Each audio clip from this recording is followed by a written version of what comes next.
जय श्री कृष्ण। कुछ बातें हैं हमें किसी को नहीं बतानी चाहिए। इस दुनिया के लिए आप बहुत छोटे हैं, लेकिन अपने परिवार से पूछिए कि आप उनके लिए क्या हैं।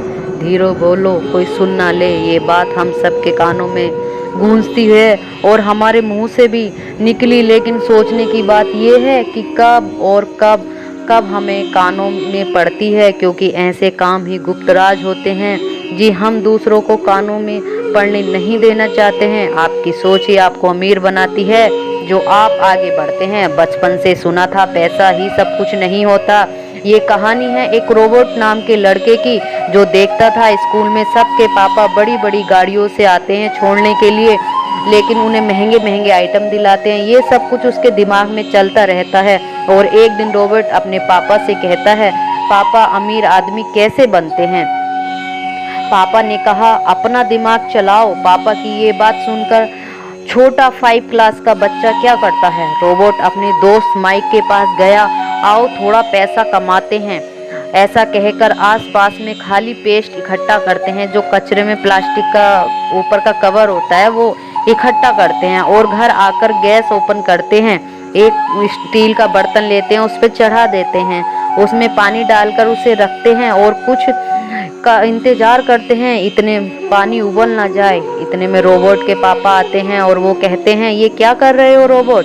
पापा, हम कॉइन्स बनाएंगे, इस कुछ धन कमाएंगे। पापा कहते हैं, बेटा ये अनलीगल है, ये नहीं करना चाहिए। जीतेंगे नहीं तो सीखेंगे कैसे? फिर रोबोट के पापा लेकर बैठते हैं और कहते हैं, तुमने उस दिन मुझसे पूछा था पैसा कैसे कमाते हैं। मैंने कभी पैसे को महत्ता नहीं दी थी, सोचा ही नहीं, इसलिए बस पढ़ने के बाद नौकरी करता रहा और नौकरी से जो भी सैलरी आती है उससे तुम्हारा लालन पालन करता रहा। रोबोट के जो पापा थे वो एक प्रोफेसर थे। पढ़ने लिखने के बाद वो एक प्रोफेसर बने और उसी से अपना लालन पालन करते थे, रोबोट को आगे बढ़ाते थे। लेकिन तुम्हारे जो दोस्त है माइक, उसके जो पापा हैं वो बिजनेसमैन हैं, वो आपकी मदद करेंगे इसमें, भले ही वो 8वीं पास हैं।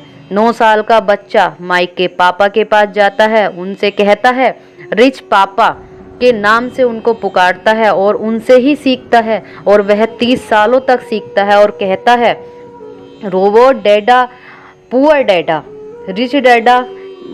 इसकी समरी आपको जो समझाने की कोशिश की जा रही है इस वीडियो में, और प्रयास कर रहे हैं हम लोग।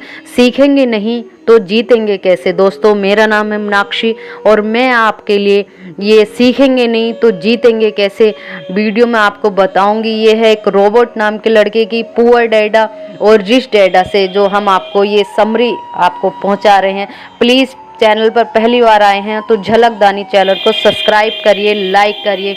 इस किताब में रोबोट डैडा रिच डैडा के थे, वो खाने के टेबल पर डिस्कस नहीं करते थे, लेकिन जो रिच डैडा थे वो खाने के टेबल पर हमेशा डिस्कस करते थे। लेकिन पुअर डैडा जो हैं वो खाने के टेबल पर कभी डिस्कस नहीं करते हैं। दोनों ही रोबोट को समझना चाहते हैं और आगे बढ़ने की प्रेरणा देते हैं। लेकिन रिच डैडा की सुने तो वो कहते हैं, अपने ब्रेन को काम पर लगाओ, दिमाग काम करना शुरू करता है, इसलिए अपने आप को पॉजिटिव सोचो। पॉजिटिव दिमाग में चलेगा तो दिमाग काम करने लगता है। पुअर डैडा का ये कहना है कि कभी रिस्क नहीं लेना चाहिए, रिस्क को मौन करना चाहिए। पुअर डैडा, रिच डैडा कहते हैं, रिस्क तो लेना चाहिए, हर बार हमेशा रिस्क लेना चाहिए, क्योंकि जीत के ही आगे तो जीत है, डर के आगे ही तो जीत है। सॉरी दोस्तों। पुअर डैडा कहते हैं, खूब सारी पढ़ाई करो, डिग्री लो, सिक्योर जॉब पाओ। रिच डैडा कहते हैं, पढ़ाई करो लेकिन पैसा कैसे कमाते हैं ये करो। 19 साल में रोबोट ये डिसाइड कर चुका था कि रिच डैडा ही सुनेंगे, पैसा ही कमाएंगे, लाइफ में आरोग्य करते रहेंगे। माना ये नहीं कि आप कितना पैसा कमाते हैं, ये सोचे कि पैसा बचाते कितना हैं। बड़े बड़े टीवी एक्टर जो अपने लाइफ स्टाइल मेंटेन रखते हैं, इतना पैसा होने के बाद भी उनके पास कुछ नहीं बचता, क्योंकि वो नॉलेज नहीं गेन कर पाए। रिच बनना और रिच बने रहना दोनों में बहुत बड़ा अंतर है। रिच डैडा पुअर डैडा से ही सीखते हैं। आप थोड़ा समझ लेना चाहिए। आप अमीर बनना चाहते हैं तो आपको समझ होगा, लेकिन आप ज़्यादा ही पढ़े ही ना हो, लेकिन रिच डैडा 8वीं ही पास थे, लेकिन पैसों को कहाँ लगाना है कहाँ नहीं ये सोचने की रेबिलिटी थी। उसे सब समझ आता है, उसमें पैसे को कहाँ लगाना चाहिए बिजनेसमैन को समझ में आता है। इनकम स्टेटमेंट को डिवाइड किया जाता है। बैलेंस शीट में भी बैलेंस शीट के दो भाग होते हैं, एक होता है एसिड, एक होता है लायबिलिटी। इसमें आप एसिड को आपको पैसा कमा के दे रहे हैं, जैसे आपकी ज़मीन है, मकान है, शेयर मार्केट है, इनसे क्या आता है ये एसिड की तरफ जाते हैं। लेकिन लायबिलिटी क्या है, जो कि केवल अपना लोन EMI भरने के काम चुका रही है या काम में आती है, उसे लायबिलिटी कहते हैं। एक गरीब आदमी को जो सोचता है, जो उसकी इनकम होती है, उसकी सैलरी जो उसको मंथ में आती है, जो वो नौकरी करता है, वो उसको 30 दिन तक वही खर्च करनी होती है, कपड़ों में, घर में, राशन में, जो वो खर्च कर देता है। उसके जो सारे फैमिली डिपेंड होती है वो उस सैलरी पे होती है। जो आता है, आता भी है, इनकम आ रही है, हर मंथ आ रही है, उसके आप अकाउंट देखेंगे हर मंथ चलती रहती है, लेकिन वो आती है और चली जाती है।